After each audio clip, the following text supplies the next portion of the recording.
আপনি কি আপনার জীবনের সাথে জড়িয়ে থাকা প্রত্যেকটা সম্পর্ক টিকিয়ে রাখতে চান? আমি আপনাকে মাত্র একটি টিপস দিব। সেটি হলে যদি আপনি সঠিকভাবে সেটি মেইনটেইন করতে পারেন, ডেফিনিটলি আপনার প্রত্যেকটা সম্পর্ক আপনার সাথে রয়ে যাবে। মনে করেন আপনার বাসায় একজন গেস্ট এসেছে, আপনার খুবই কাছের। কিন্তু সে যেখানে সেখানে চুল আঁচড়িয়ে ফেলে। আপনার বাসায় ২ দিন থাকবে। আপনি তাকে যদি বলতে থাকেন, "তুমি এখানে চুল ফেললা কেন? তুমি ওভাবে থাকো কেন? তুমি এরকম নোংরা কেন?" তাহলে সে মন খারাপ করবে এবং আপনার বাসায় আর কখনোই আসবে না।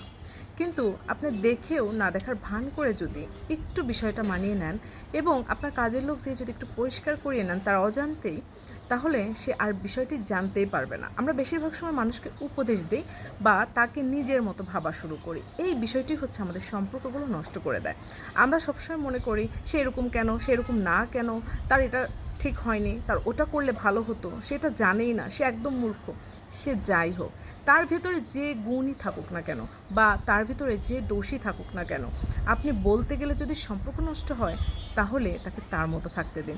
আর যদি প্রত্যেকটা মানুষ আলাদা, প্রত্যেকটা মানুষের চয়েস আলাদা, প্রত্যেকটা মানুষের চিন্তাভাবনা আলাদা, প্রত্যেকটা মানুষ তার নিজের মতো করে চলতেই পছন্দ করে। আপনি বললেই যে সে সেটা সমাধান করবে, সেটা তো এমন না। বরং আপনি বললে সে মন খারাপ করবে অথবা আপনার সাথে সম্পর্ক নষ্ট করে দেবে। তাই আজকে থেকে আপনি যদি মানুষের সাথে সম্পর্ক নষ্ট করতে না চান, তাহলে প্রত্যেকটা মানুষ যেমনভাবে আছে তারা তেমনভাবেই থাকুক, আপনি তাদের সাথে সঙ্গ দিয়ে যান।